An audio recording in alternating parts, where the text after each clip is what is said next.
ইনকিলাব মঞ্চের মুখপাত্র ওসমান হাদি গুলিবিদ্ধ হওয়ায় দুঃখ প্রকাশ করে তীব্র প্রতিবাদ জানিয়েছেন বিএনপির ভারপ্রাপ্ত চেয়ারম্যান তারেক রহমান।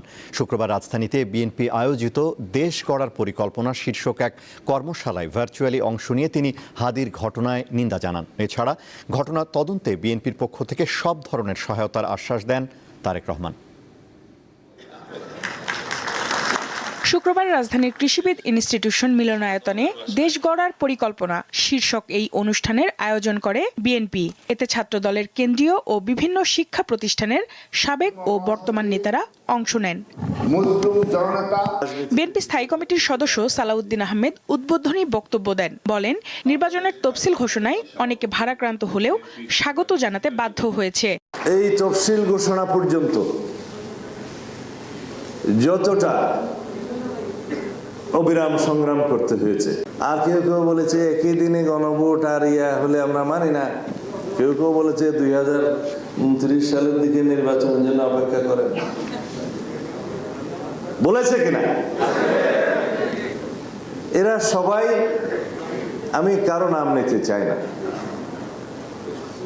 গণতন্ত্রের বিপক্ষের শিবির। প্রধান অতিথির বক্তব্যে দলের ভারপ্রাপ্ত চেয়ারম্যান তারেক রহমান ওসমান হাদির ওপর হামলার তীব্র নিন্দা জানান। এছাড়া তদন্তে সহায়তার আশ্বাস দেন। এই ঘটনার জন্য তীব্র ঘৃণা এবং প্রতিবাদ জানাচ্ছি।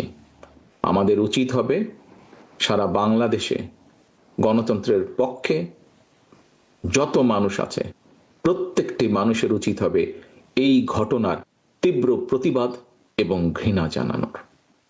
আসো আমাদের আজকের এই অনুষ্ঠান থেকে আমরা এই ঘটনার প্রতি তীব্র ঘৃণা এবং প্রতিবাদ জানাই।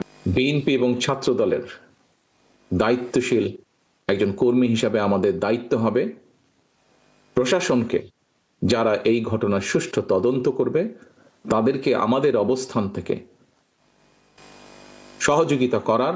সাম্প্রতিক রাজনৈতিক অস্থিতিশীলতাকে দুঃখজনক উল্লেখ করে নেতাকর্মীদের ধৈর্য ধরার আহ্বান জানান তারেক রহমান।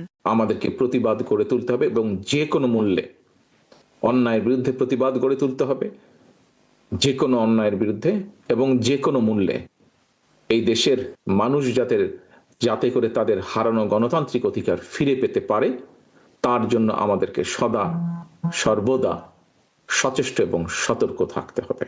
এছাড়া দেশ গড়ার লক্ষ্যে পরিকল্পিত ও সমন্বিত রাজনীতির প্রয়োজনীয়তা তুলে ধরেন তিনি। এটি আমরা দেশের জন্য করছি, এটি আমরা দেশের মানুষের জন্য করছি।